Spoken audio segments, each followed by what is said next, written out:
Jory Bernhardt, and welcome to this episode of Postcards and Plates. Today, I'm excited to welcome Mandy Silverman, better known on Instagram as Mandylicious, the Challah Guru. She's a self-proclaimed carbologist with over 300 unique challah bread and babka flavors. Her Instagram page is filled with recipes, guidance, motivation, and endless inspiration. Welcome to the show, Mandy. Thank you. Thank you for having me. Yeah, thank you. So tell us a little bit more about Mandylicious Challah. What you do, what you make, what classes.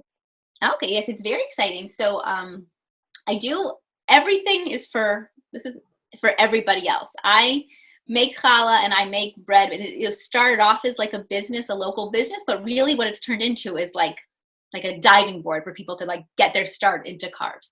So what I do is I make all these recipes and I come up with all these crazy fun ideas, and all that to me is for everyone else to just take it and run. Like, go learn from it, learn from what I'm doing, see what's okay, what works, understand that whatever you do is a good start, and you don't have to worry about mistakes, as long as you're trying, like just getting that positive reinforcement. If I can give that to you, that's what I do. The classes that I do, they range from beginner classes for people who have been scared to like ever touch dough, that never needed dough, who didn't understand how yeast works, all the way to people who've been making bread forever but never thought to put salami in it. So there's all these variations of what I do, and my job is just to support people, like to make sure that they feel good about what they're putting out. I love that. You are the carb love guru, and we just need more carbs and love.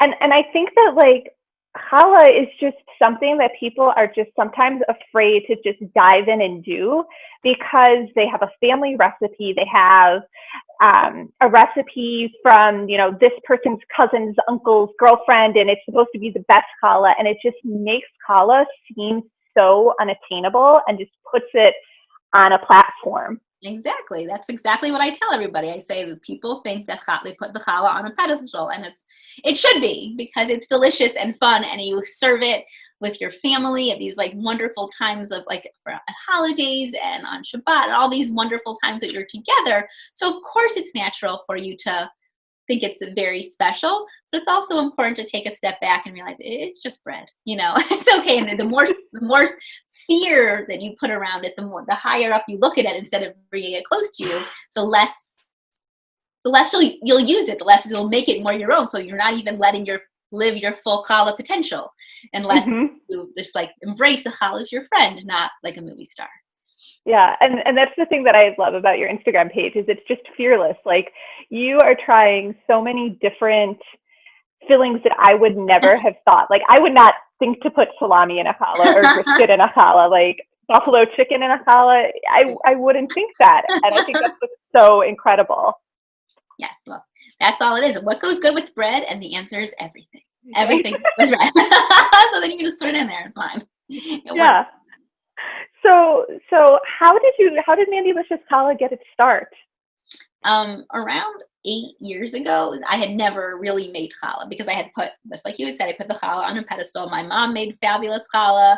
I was scared to go into the kitchen with her. It just seemed like I made a bunch of other things. It wasn't like I'd never been in the kitchen before, but challah in particular was was something that I didn't really feel comfortable dealing with. And I live in Massachusetts, and my whole family's in Missouri. And so we talk all the time. And one time my mom went to someone's house for Rosh Hashanah, and they had, she cut into the challah, and there was a layer of honey inside the challah. Oh my and my mom was like, "Oh my gosh, this is so cool. How did you do this?" And the woman was like, "Oh, no, I'm not going to tell you. I don't tell my children. This secret will go to the grave with me, and I'm okay with that." And my mom called, the second the holiday was over, she called me. She's like, "You are never going to guess what just happened to me." And because she shares her recipes, and I've come to learn that it's just types of people. Some people love to share their recipes, and some people hold them very close. And whatever you want to do, it works for her. But this woman, she wouldn't share. So my mom was like, "I can't. Why wouldn't you share a recipe?" I didn't understand. And we talked about it. She's like, what could you do? How hard could it be? And at that, because I just didn't want her to see her upset. She does all this stuff for me. I was like, "Mommy, don't worry. I will figure it out. Because to me, it's like, okay, I'll try making bread like 3 or 4 times and I'll figure it out eventually because, how hard could it be to stuff Right, exactly. challah? And who cares? This would be the first time that I was making challah ever, and who cares that this is be the first, it didn't make a difference. I'll think, of course I can do it. But what ended up happening was that in fact, honey is very hard to stuff in a challah, and challah alone isn't challenge to make, and stuffing it with honey, stuffing it in general is hard, and then stuffing it with honey is extra hard. So what ended up happening was that I made so many batches of challah that I took all these different techniques and I looked up, like I did research, all these different techniques, all these different recipes, and I changed things and I added things to make them into a way that I felt like I could be comfortable with it, and I just kept failing and failing and failing, and I never got it to right. I never got the honey stuffed in it, and it came to the point where I was so disheartened that I couldn't do this for my mother that I felt like I needed to let me just try other things. And salami was one of the very first things that I actually tried. Right? It's like, well, let's do something fun in the challah. It's like chocolate chips and salami. And I baked it and I was like, wow, this is actually pretty good. And I gave some to my friends, and so most of them were like, this is delicious. There was one that was like, this is ridiculous and no one wanted, but everyone else was like, this is great. And I started doing it. And when things work out well, and when you feel proud of yourself, you're more comfortable to try again. And you only get better when you try again. And when you do things for people you love and you see them happy, you only try again. And it's sort of like it snowballs in a good way. So I started doing birthday flavors for friends.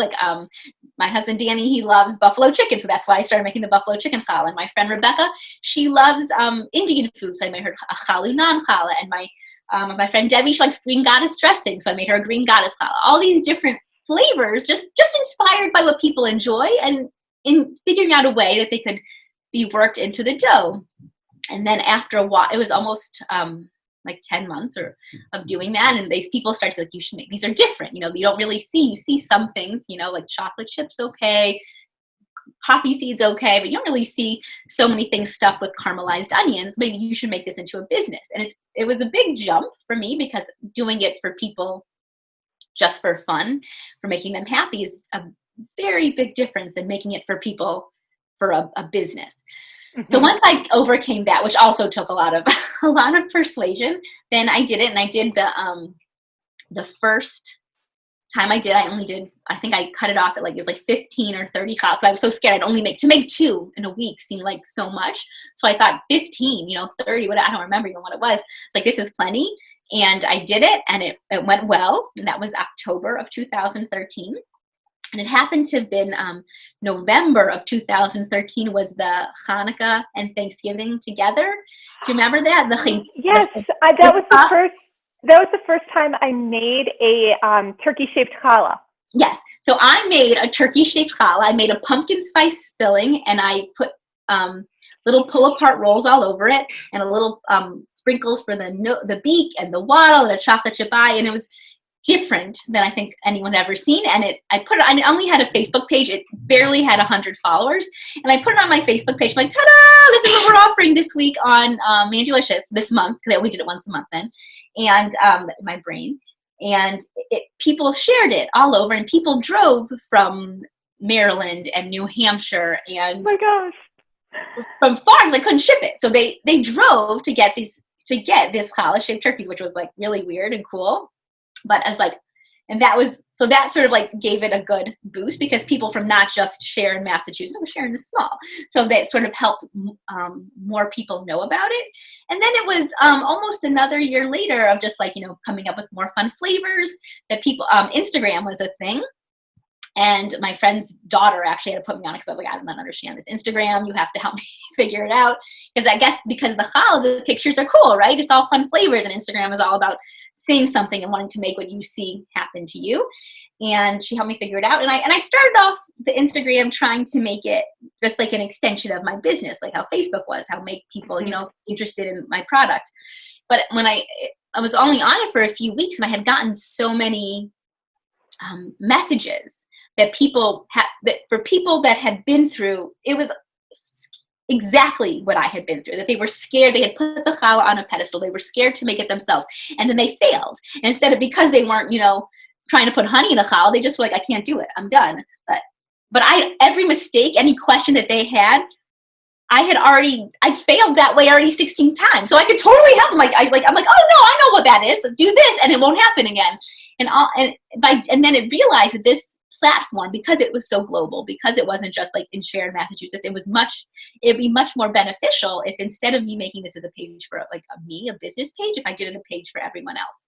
Let me make this page exactly what the opposite of this woman who wouldn't share her honey-filled challah recipe. Let me make it a place where everybody feels welcome, where everybody tries, where I tell everybody what I'm doing so they can feel comfortable to try themselves, and where you feel comfortable to try anything once, right? The worst it could be is gross and you start again, right? But at least you've tried. Exactly. Cool.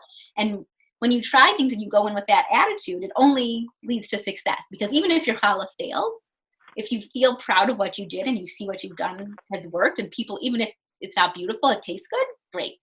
So I gave everybody my recipe and I help people through. They send me messages, and that's sort of where I am now, where I do some selling of challahs in Sharon, but most of the time I'm working on focusing on my Instagram, and I talk to people. I answer hundreds of messages a day just talking to people who are having problems with their challah and have questions if flavors will work. People will say, my husband likes this, this, and this. Can you help me come up with a flavor profile for this challah? And I'm always happy to do that. Or, Mandy, my challah's braids aren't working right. So that's always nice for me to do. And that's where I sort of am now, because now I'm teaching the classes and I have more of this wonderful opportunity to help people even one-on-one, which is even more exciting because you can see their smiley faces when they figured out how to make the dough like stuff. It's great. So it's really come far. And there's so much that goes into making a challah. I don't even remember the first time that I tried challah, but I'm sure it didn't go well.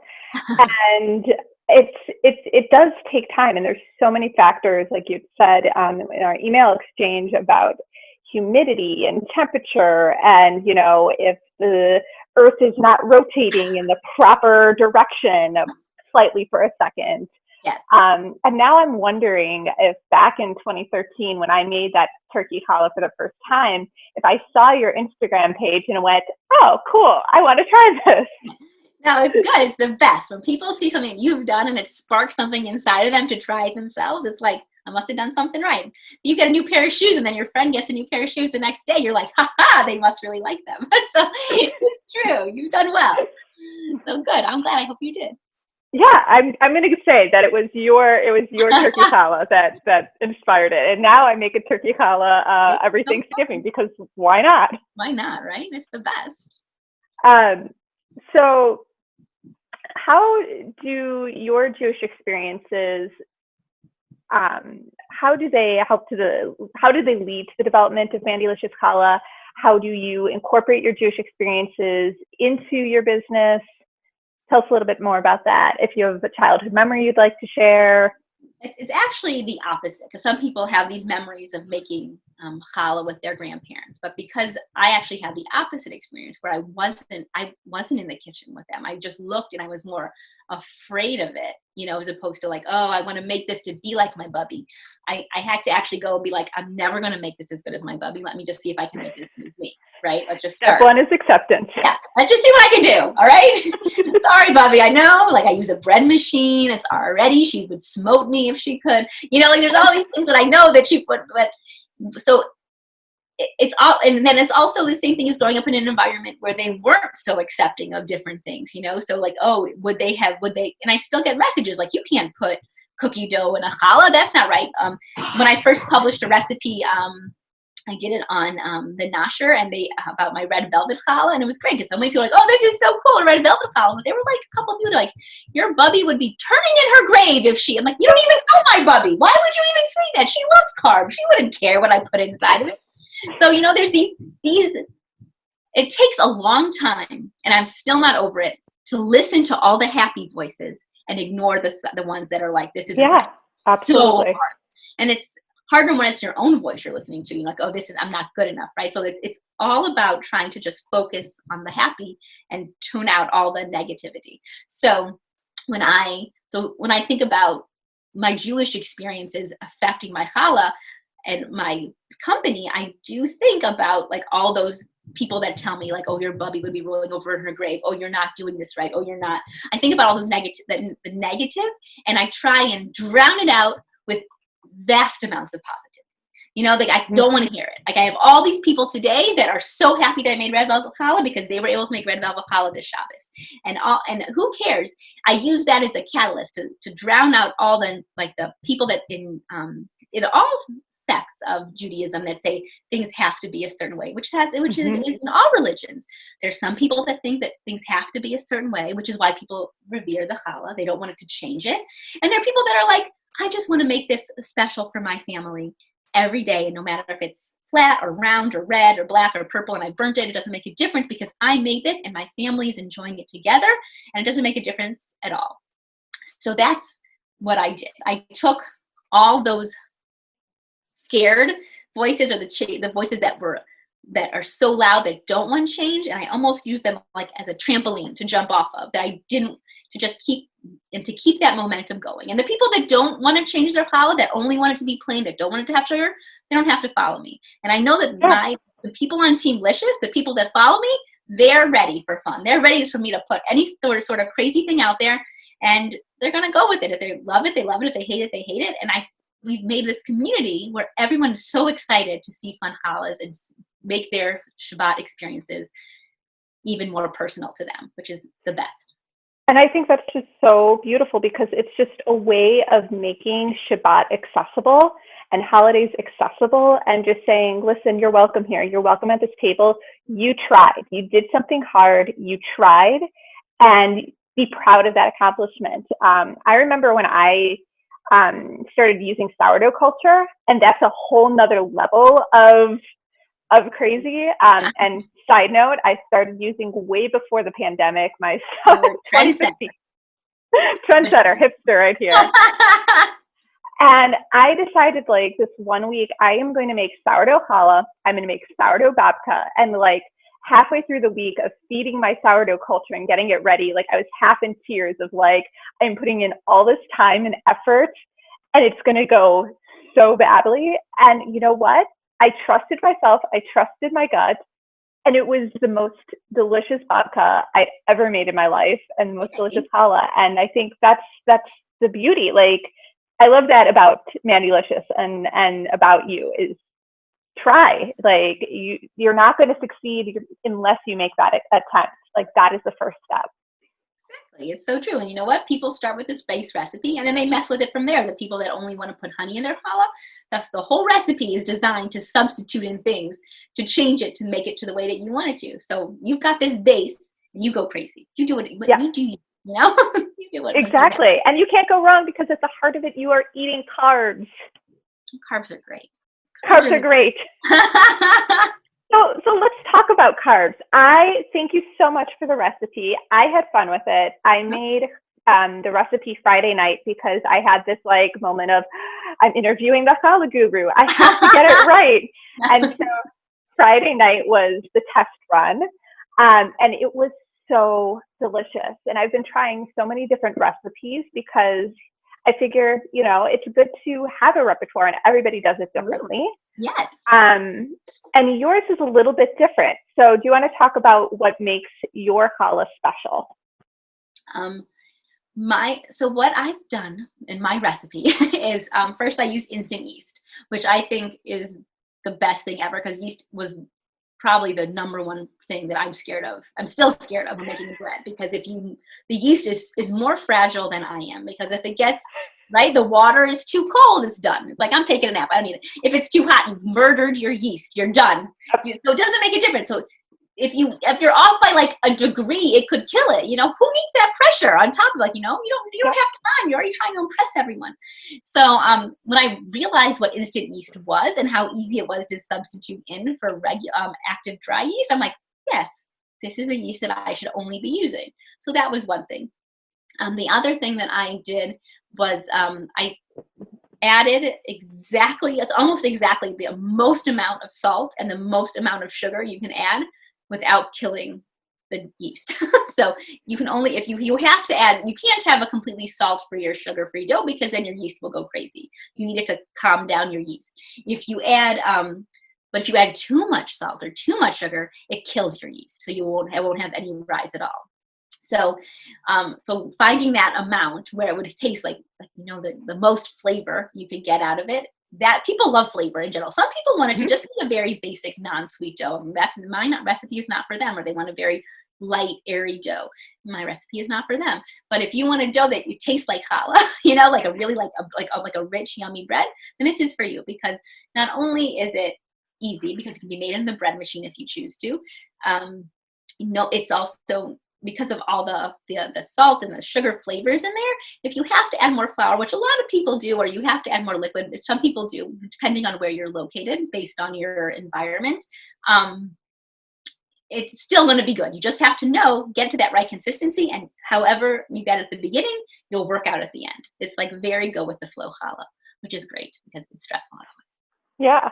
So I'm going to cut into it. I'm going to show the world. Also, I made a roll special for you. Oh, yeah. I embraced the rainbow sprinkle. Yeah, you did. Good job. I normally don't put rainbow sprinkles in my challah, but I was like, no, you have I'm to. making this one for you. It's a special treat. So this is the Mandylicious challah for everybody. You made it beautifully. You did great. It's so shiny. Thank you. I always love when my favorite things about making challah is when you lift up the challah and on your parchment paper is the print. Yes. It's like, look at this beautiful art that I made. It's art. It's challah art. It's challah art. So I'm going to go ahead and cut into it and show everybody what it looks like. And one of the things that I like about your challah recipe is that the challah doesn't compress. Like there are some that the challah squishes down, and yours has a really nice structure. How did I do? Does that look nice? Amazing. I'm like, oh, I'd like some. Thank you. I'm working on Wonka vision of being able to send food through TV. Right? Oh, Wonka vision needs to happen, man. There's so many things that need to happen from Willy Wonka. Like really, okay, so I'm going to make you and everybody jealous, and of course have some challah. Wonka call. It is so good. Good. Like, it is. And the thing that surprised me was that, like, you just use the egg yolks, and how much that changes the texture, how much it changes the structure, that it's stronger, it actually holds up, that it doesn't compress. Right, because those egg whites are like, like they're fluffy, and you only have a certain amount of liquid you can play with, right? You can't add all that 4 eggs, but you need 4 eggs of strength, right, and flavor. So that's one of the biggest questions I get is, why do you just use the yolks instead of the egg whites? And I say I've tried all of the options, and this is, to me, the best result. 5 egg yolks was too many. 3 egg yolks was not enough. That whole eggs didn't have the same taste and structure and all that. So this is what I'm ending up with. But I know that some people are like, I'm not. There's no way you can make me, separate 4 eggs. I'm going to do 2 full eggs and 2 full eggs instead of 4 egg yolks. It's like, you go for it. It'll be slightly different, but in the end, you still have challah, so who cares? Right, exactly. The question in my mind is, do you have any recommendations of what to do with all of these egg whites? I was thinking of making an egg white omelet. Yeah, no, my sister-in-law, that's what she does. She calls it her Mandylicious breakfast on Sunday morning because she saves her egg whites, and then for Sunday morning breakfast, she makes herself an egg white omelet every week. You can freeze your egg whites. You can make meringues. There's actually, I've been sending people this article. I think it's all recipes. It's a link. It's 33 uses for egg whites. And I was like, great, this is perfect. We need all these uses. So there's all these fun recipes that you can use egg whites for. Or you can just, they do freeze, but really the omelet is the easiest one to do. Yeah. And there, it's perfect. You've got your carbs, you've got your protein, like, good deal. It's pretty much like health food at this point. Yeah. Exactly. Just a step away. A protein shake in braided form. So you ready for some funny questions? I sure am. I'm going to stretch first. Okay, yeah. Take it out, warm it up. Let's do this. Let's go. All right. I'm prepared. Sesame seeds or poppy seeds? Sesame seeds, because you can't see them if they get stuck in your teeth. And one of the bonuses of wearing a mask these days, nobody knows if you have seeds in your teeth. That's true. You can have everything in your teeth. It's fine. Yep. Doesn't matter. 3-strand or 6-strand braid? 3-strand. because I'm more time eating, less time braiding. What is your favorite filling? I really like the meat fillings, like the salami or the brisket. Those are like, I feel like when you make those, you sort of like, you made the whole meal in your challah, so you really streamlined it, and it's delicious. But I really do like the salami or the brisket are really good for me. I'm going to have to try this. That sounds so good. You will so not good. be disappointed. So what is the most creative, strangest combination filling that you thought would never work and surprised you that you did? It's so hard because I made so many, but I do think the weirdest things, everything I make is usually some sort of variant of like a sandwich, right? Oh, brisket goes well in a sandwich. You like, onions like yali, those will go good with bread. Chocolate chips, obviously. So I made, I wanted to do dill pickle challah because I thought I saw these dill pickled potato chips, and I love potato chips. And I was like, well, dill pickles go in a sandwich. Could we make a pickle challah? And I made a challah with pickle juice, and I bought citric acid. And I was like, let's just see what happens. And it totally worked. I was like, it tasted like a pickle. I was shocked because how? But it works, and it's great. And I do like a nice pickle challah. And that makes a really good corned beef sandwich too. I could imagine that. Oh my gosh, yeah, that would. I might have to ask you how you did this because I'm strangely curious of this. Definitely worthy of being curious about because it's so fun. The hardest thing is figuring out the salt amounts because the brine, I put the pickle brine in with the water, and that already has salt in it, right? So like I said, the recipe has as much salt as you can handle, so you have to sort of figure it out from there. Yeah, that's the hardest part. I'm going to add a question that I didn't send to you ahead of time. Okay. What is the Mandylicious challah that we need to get us through 2020? What is that flavor? Oh man. See, you think like, oh, should it have alcohol in it? Should it have should just chocolate and then fried? It's the challah that's going to make. This is not a cop-out answer. I genuinely feel like I can't give you one because you need to make the challah that when you make it, you feel good. Or when you make it, what is going to be your trigger challah, but the opposite of a bad trigger. Like when I make this challah for my family, they just are quiet and they'll eat like cinnamon roll challah. Let me make this one. Or if I know that if I make this just a basic 3-strand and I'm going to be successful every time, then I can eat this whole 3-strand and not be sad about it. Everything around us is failing, right? I feel like we've just been let down in so many ways, and a lot of our plans have been changed, and we can't be close with our families. I haven't seen my parents in forever. I usually don't go more than 2 months without seeing them. We've canceled so many trips. We've had the kids' schools. Everything is messed up. So what you need for 2020 in terms of your carbs is not something that like a risky challenge. You need something that you're going to make it out of all the horrible changes and weird things. Let's have something that you can count on. Find the challah that you can count on. What challah is your best friend? If it's a cinnamon roll challah, if it's a plain challah, if it's whole wheat, if it's brisket, you find that. Find your soulmate challah because you're in charge of your destiny with that versus everything else, which is just I love that. It's like now we need like a challah Twitter, or not Twitter. What's the Tinder? And you got you need a challah Tinder of swipe left, swipe right. Which challah speaks to your heart? Yes. No. Yes. Okay. Yes, that's the challah. You're gonna have to do that app right now. Your challah. Yep. I did a challah quiz last year.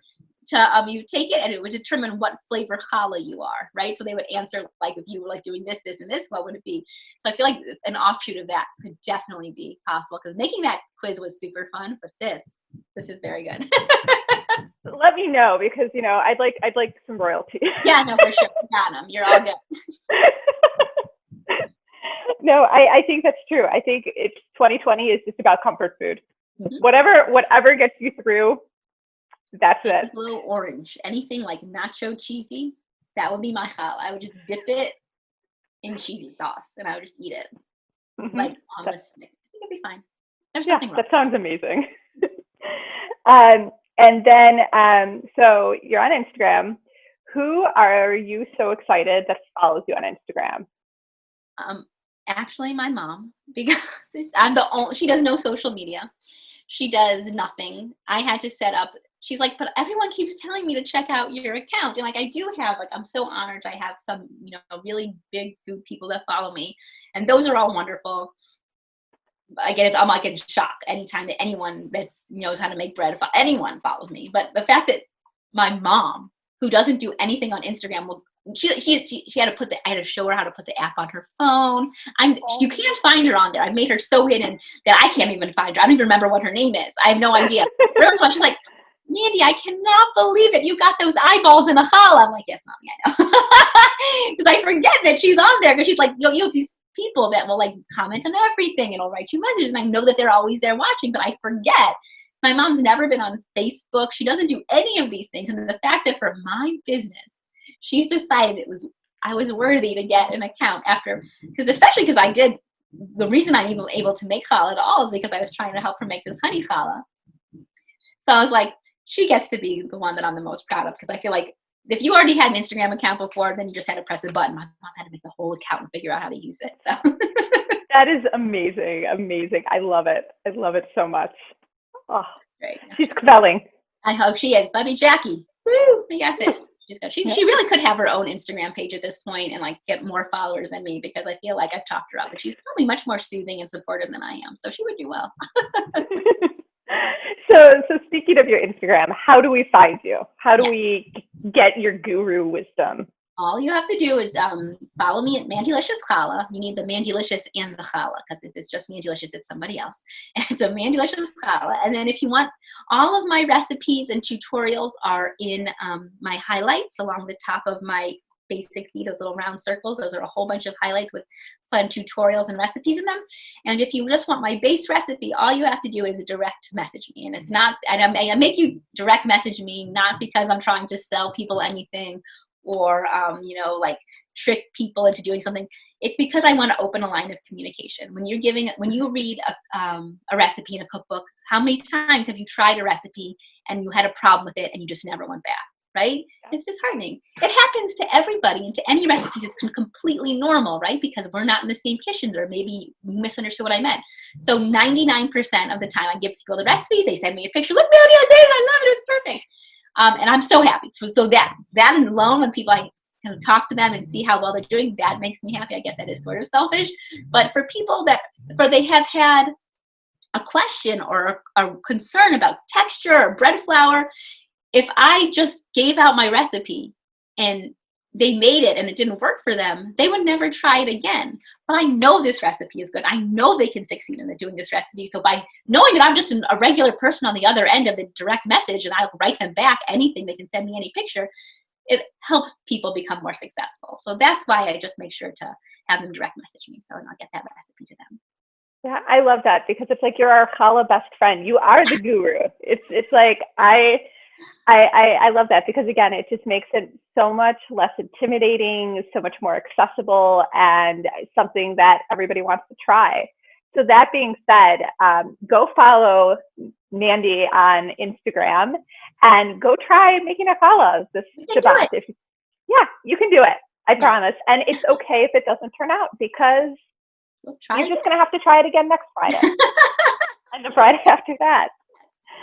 So Mandy, thank you so much for being here today with us and sharing your story about Mandylicious Challah. And seriously, y'all, go try some challah. Yes, absolutely. Thank you so much. All right. Bye. Bye.